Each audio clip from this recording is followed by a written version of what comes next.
In this video, I'm going to explain you about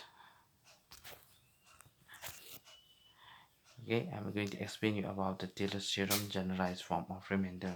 So in this, we have the statement of Taylor's theorem is given by if a function fx is be such that f to the power n minus 1 x be continuous in the closed interval a to a plus h.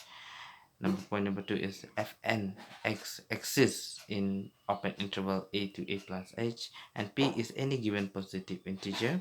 Then we can find at least one number theta such that f of a plus h equal to fa plus h f dash a plus h squared by 2 factorial f double dash a plus dot dot dot plus h to the power n minus 1 by n minus 1 factorial f of n minus 1 a plus h to the power n 1 minus theta n to the power n minus p divided by n minus 1 factorial p fn a plus theta h comma 0 is less than theta is less than 1.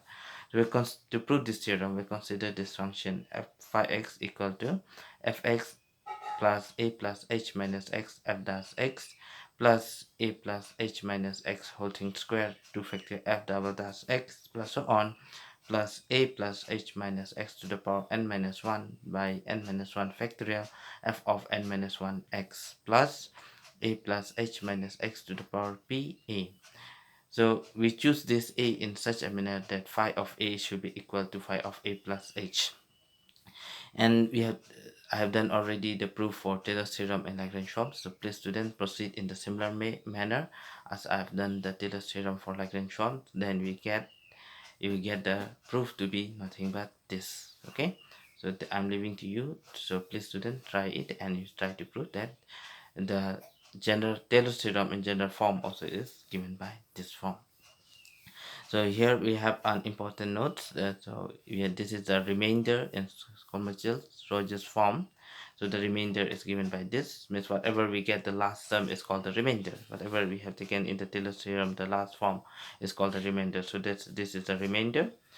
And if I take in place of p, I take as n. Suppose I substitute in place, here is your remainder, so in place of p, if I substitute n, then I get the Lagrange form. So this is a remainder of Taylor's theorem in Lagrange form. And if I put in place of p, if I substitute 1, then I'll get the remainder in Cauchy form. So you just put in place of p 1, so we get the remainder in Cauchy form. So this is the remainder of Taylor's theorem in Cauchy form. So please students try to remember this remainder. This will be important for doing some problems.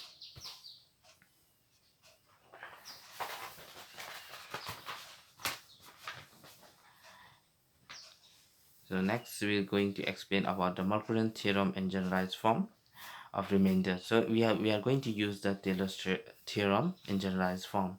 So in Taylor's theorem, we are going to substitute in place of a, you substitute 0, in place of h, you substitute x, where 0 is less than x, theta is less than 1. So in place of a, I'm substituting 0, and in place of h, I'm substituting x. So you get here f of x equal to f of 0 plus x f dash 0 plus x squared by 2 factorial f double dash 0 plus x cubed by 3 factorial f triple dash 0 plus dot dot dot plus x to the power n minus 1 by n minus 1 factorial f of n minus 1 0 plus x n 1 minus theta to the power n minus p n minus 1 factorial p fn theta x. So the last term is called the remainder in remainder. So we are writing this remainder in this, which is in Rogers form. So the remainder is given by this. So if we take p equal to n, then we get the remainder in Lagrange form. That is in Maclaurin theorem, remainder in Lagrange form. So this is the remainder in Lagrange form. So in place of p, you substitute 1, then we get the remainder in Cauchy form. So this is the remainder of Maclaurin theorem in Cauchy form. Thank you.